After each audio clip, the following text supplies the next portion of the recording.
अनंत कोटि ब्रह्मांड नायक राजाधिराज योगी राज परम ब्रह्म श्री सच्चिदानंद सद्गुरु साईनाथ महाराज की जय। ओम साई राम। आज मैं आपको साईं बाबा के अनमोल 11 वचनों के बारे में बताऊंगी, जिसमें छुपा है आपकी सभी समस्याओं का हल। चमत्कारी हैं साईं बाबा के 11 वचन, जिसमें छुपा है आपके सुखों का मंत्र। साईं बाबा के 11 वचनों से संवर जाएगा आपका जीवन।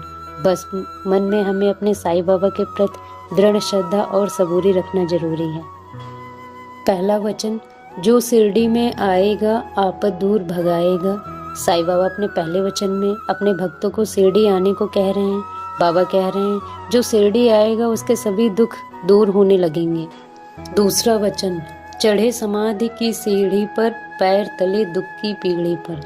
अपने दूसरे वचन में बाबा कहते हैं मेरी समाधि की सीढ़ी पर पैर रखते ही उनके भक्तों के सारे दुख दूर हो जाएंगे।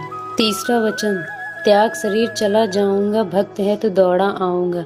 साईं बाबा कहते हैं मैं भले ही शरीर में ना रहूं, पर मेरा भक्त जब भी जहां भी मुझे पुकारेगा मैं दौड़ कर चला आऊंगा और हर प्रकार से उसकी सहायता करूंगा। चौथा वचन, मन में रखना दृढ़ विश्वास, करे समाधि पूरी आस।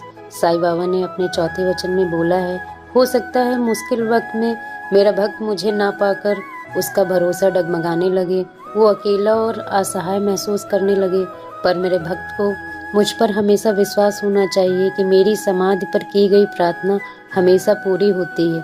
बस मुझ पर श्रद्धा और सबूरी रखना। पांचवा वचन, मुझे सदा जीवित ही जानो, अनुभव करो सत्य पहचानो।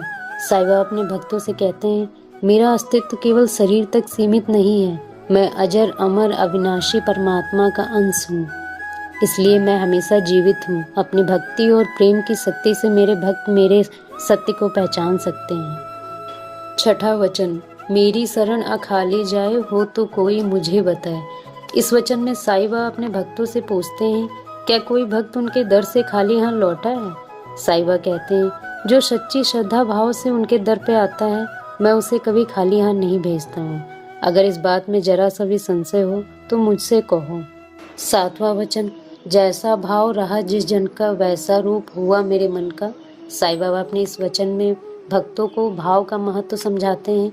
बाबा कहते हैं जो मुझे जिस भाव से देखता है उसे मैं वैसा ही नजर आऊंगा। मेरा भक्त जिस भाव से कामना करता है मैं उसी भाव से उनकी कामना को पूरा करता हूँ। आठवां वचन, भार तुम्हारा मुझ पर होगा, वचन न मेरा झूठा होगा। बाबा ने इस वचन में भक्तों के प्रति उनके अपार प्रेम को दर्शाया है। साईं बाबा कहते हैं जो मुझ पर पूरी तरह समर्पित होगा उसके जीवन का हर भार मैं उठाऊंगा, उसके हर दायित्व को मैं स्वयं निभाऊंगा। नवां वचन, असहायता लो भरपूर, जो मांगा वो नहीं है दूर। इस वचन में साईं बाबा अपने भक्तों से कहते हैं तुम मेरे पास आओ, मैं तुम्हारी भरपूर सहायता करने के लिए तैयार बैठा हूँ। जो श्रद्धा और प्रेम से मुझसे मांगेगा मैं उसे अवश्य पूरा करूँगा।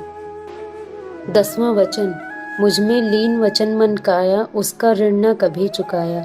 इस वचन में साईं बाबा कहते हैं जो मन वचन और कर्म से मुझ में लीन रहता है, जो हर वक्त मुझे याद करता है, मैं हमेशा उसके कर्ज के भार से दबा रहता हूँ। उसकी हर इच्छा हर जिम्मेदारी मुझ पर ऋण के समान है। 11वां वचन, धन्य धन्य वह भक्त अनन्य, मेरी शरण तज जिसे नान्य।